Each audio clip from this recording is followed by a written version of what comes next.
My name is Sal, and I'm extremely glad I had the opportunity to share 1 Timothy chapter 3 with you all. I was inducted into eldership some 10 years ago, and this particular chapter with others provides a great opportunity for how to meet God's expectations for church leadership. It was written by Paul to Timothy and to the church.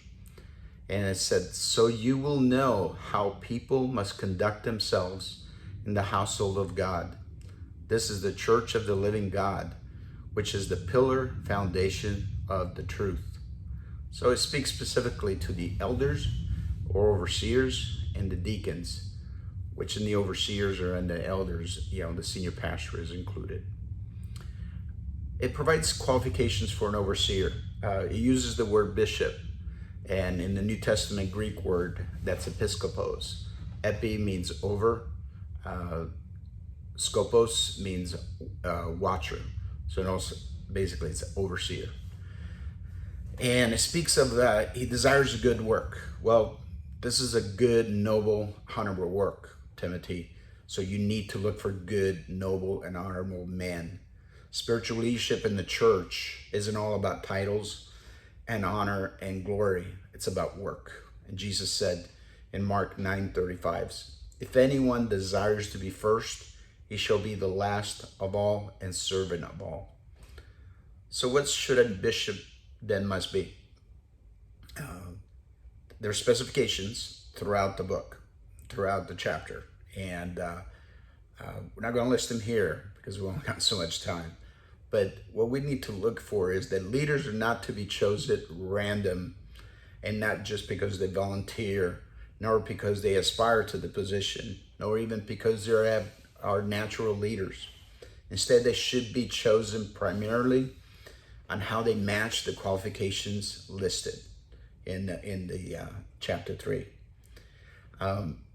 What are some of the qualifications? Let's be a little more specific, because God didn't say, go out and get the most gifted man, but God may easily and instantly create gifts in a man, because gifts are given by the Holy Spirit as he wills. And we find that in 1 Corinthians 2:11. So going to seminary does not make one qualified for spiritual leadership. Being a good talker does not make one qualified for spiritual leadership. Natural spiritual gifts themselves don't qualify one for spiritual leadership. What one gives in money or volunteer time does not qualify them for spiritual leadership. So those are the reasons why you don't qualify, because of those things. But here's what does. What qualifies a man for spiritual leadership is godly character. And godly character is established according to these clear criteria.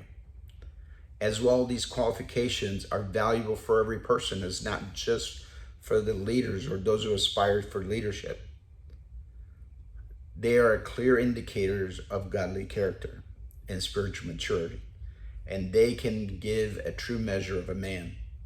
So I would suggest that you read the chapter in full and reread it and make yourself a checklist and see where you fit, or see where you sit, especially because it needs to be a reminder of clear indicators of to have a godly character, as these apply to all of us that lead church, that lead ministries, and lead our families. So I pray you take this chapter by heart and you apply it. Have a blessed day.